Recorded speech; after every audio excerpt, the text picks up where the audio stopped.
Hello friends, welcome to Omega Tech. आज के video में हम डिस्कस करेंगे inference rules for quantifiers and unification. Quantifiers के बारे में हम ऑलरेडी डिस्कस कर चुके हैं, जहां पे हमने पढ़ा था कि दो तरह के क्वांटिफायर्स होते हैं, universal quantifiers and existential quantifiers. अब हम देखेंगे कि किस तरीके से हम क्वांटिफायर्स पर इनफरेंस रूल्स अप्लाई कर सकते हैं। सबसे पहले हम पढ़ते हैं यूनिवर्सल क्वांटिफायर्स के लिए। द रूल ऑफ यूनिवर्सल इंस्टेंशिएशन, जिसको हम शॉर्ट फॉर्म में यूआई बोलेंगे, says that we can infer any sentence obtained by substituting a ground term for the variable.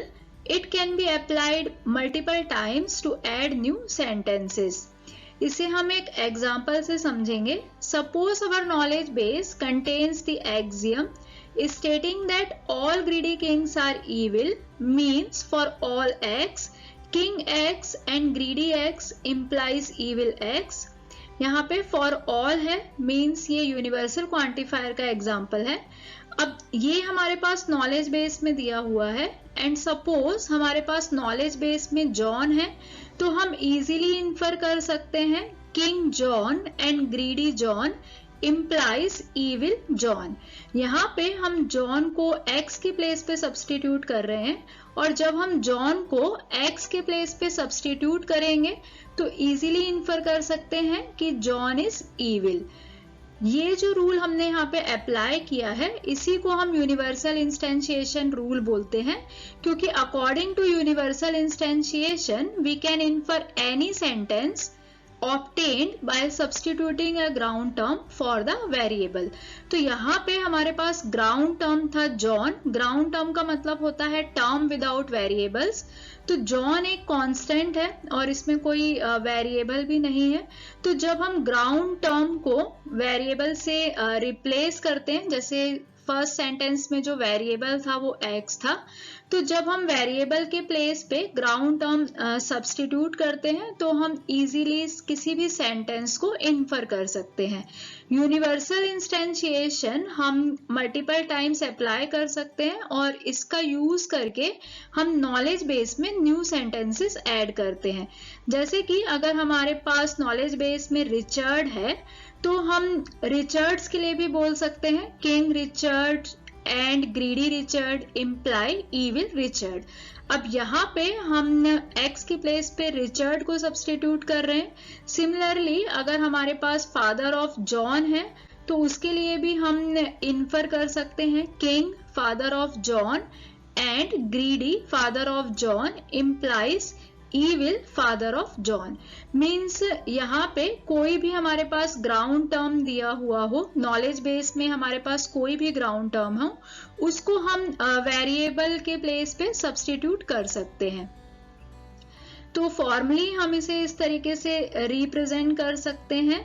और इस एग्जाम्पल में हमें 3 सेंटेंस मिले हैं, जहाँ पे हमने x की प्लेस पे जॉन को सब्सटीट्यूट किया है, रिचर्ड को सब्सटीट्यूट किया है एंड फादर ऑफ जॉन को सब्सटीट्यूट किया है। नेक्स्ट रूल हम देखेंगे एग्जिस्टेंशियल क्वांटिफायर्स के लिए। In the rule for existential instantiation, the variable is replaced by a single new constant symbol. It can be applied only once to replace the existential sentence. Existential instantiation में हम variable को new constant से replace करते हैं और इस rule को हम सिर्फ एक बार ही अप्लाई कर सकते हैं।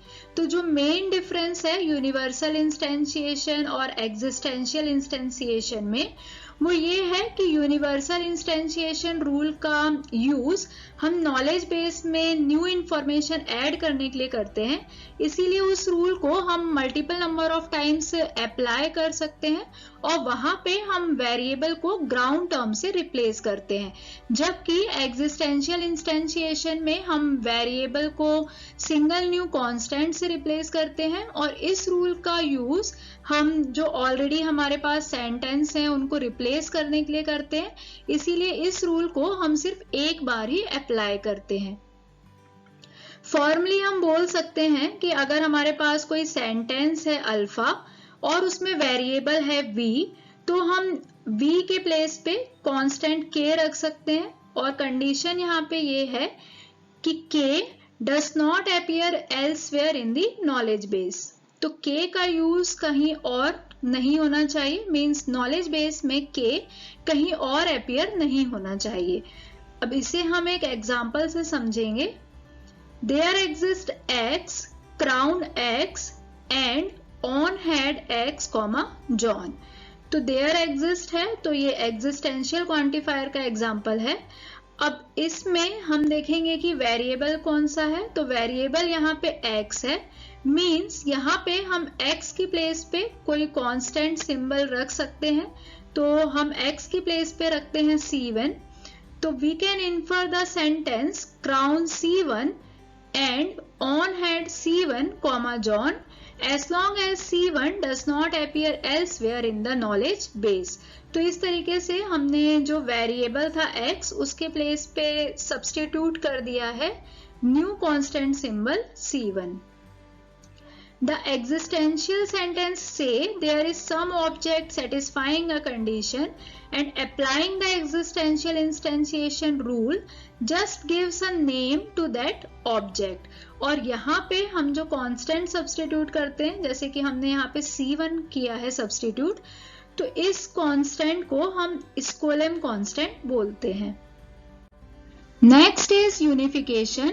यूनिफिकेशन एक प्रोसेस है जहां पे हम two different logical atomic expressions को आइडेंटिकल बनाते हैं।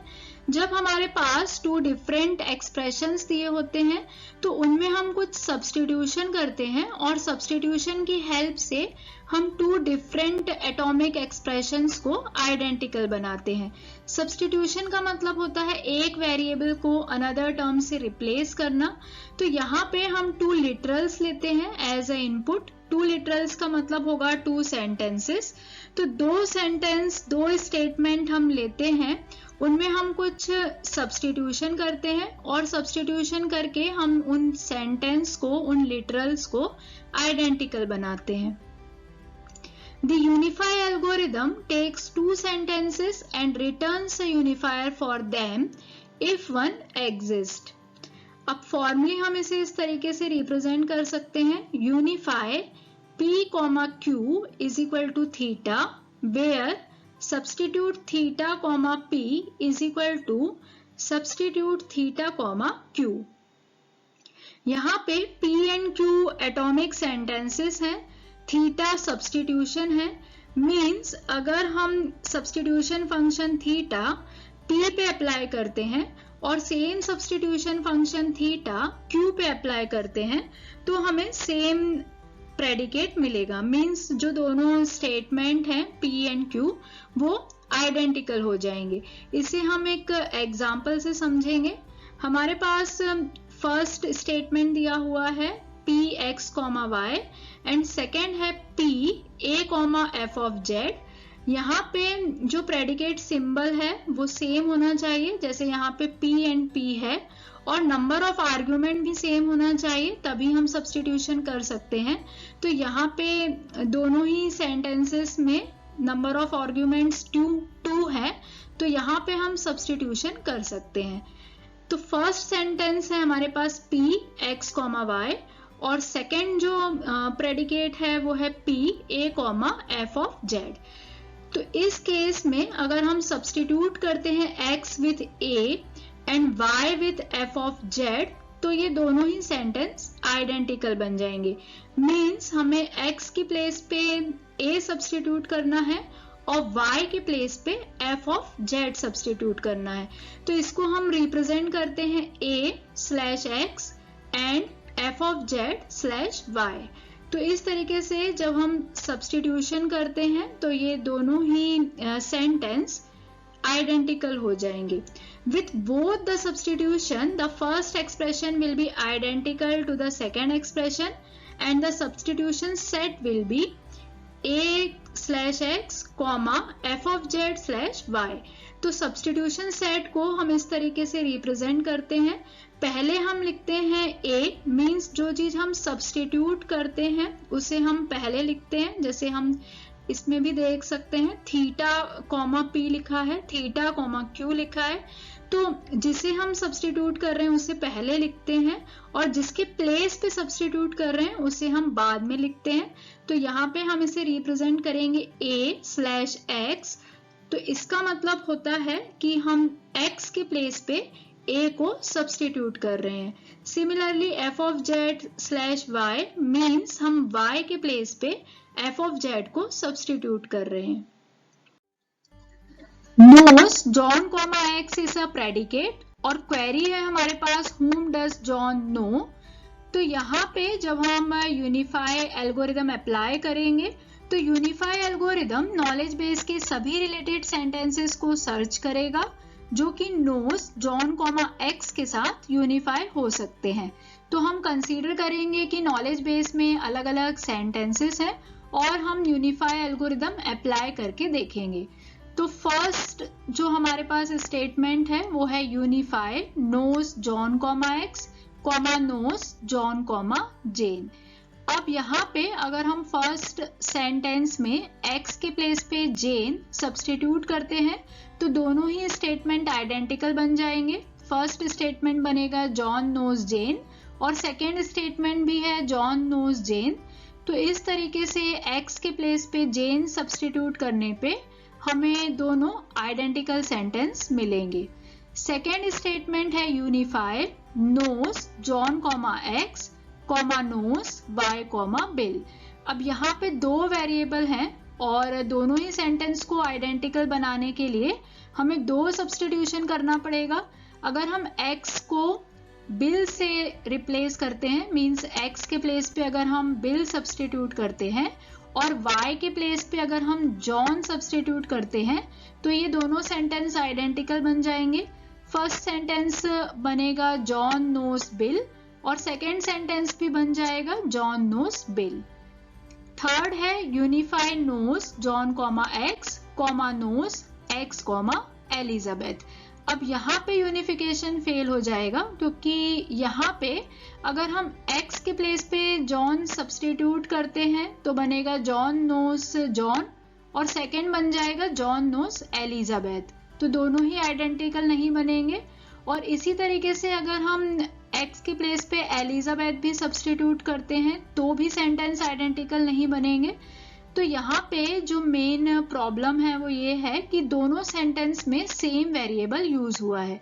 अगर यहाँ पे अलग अलग वेरिएबल यूज होता तो हम सब्स्टिट्यूशन कर पाते, पर क्योंकि यहाँ पे सेम वेरिएबल यूज हुआ है x और x एक ही बार में दो अलग अलग वैल्यू नहीं ले सकता, इसलिए यहाँ पे यूनिफिकेशन फेल हो जाएगा। यूनिफिकेशन के लिए कुछ कंडीशंस होती हैं। जब ये कंडीशन सेटिस्फाई होंगी तभी हम यूनिफिकेशन कर सकते हैं, अदरवाइज यूनिफिकेशन फेल हो जाएगा।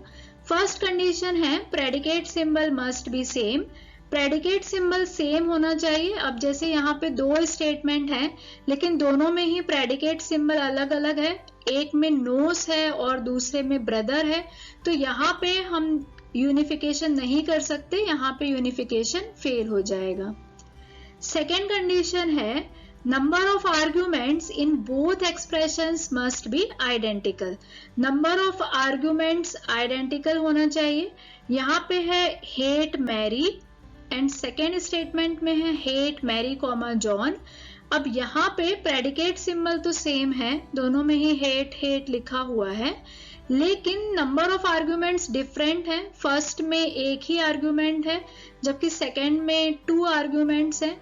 तो इस केस में भी यूनिफिकेशन फेल हो जाएगा क्योंकि यूनिफिकेशन के लिए दोनों ही एक्सप्रेशंस में, दोनों ही सेंटेंसेस में नंबर ऑफ आर्ग्यूमेंट्स सेम रहने चाहिए। थर्ड कंडीशन है unification will fail if there are 2 similar variables present in the same expression. तो ये वाली कंडीशन हमने अभी डिस्कस की थी कि अगर हमारे पास 2 सिमिलर वेरिएबल्स हैं, सेम एक्सप्रेशन में 2 सेम वेरिएबल प्रेजेंट हैं, तो उस केस में भी यूनिफिकेशन फेल हो जाएगा। Thank you so much for watching till here. Next video में हम डिस्कस करेंगे फॉरवर्ड एंड बैकवर्ड चेनिंग।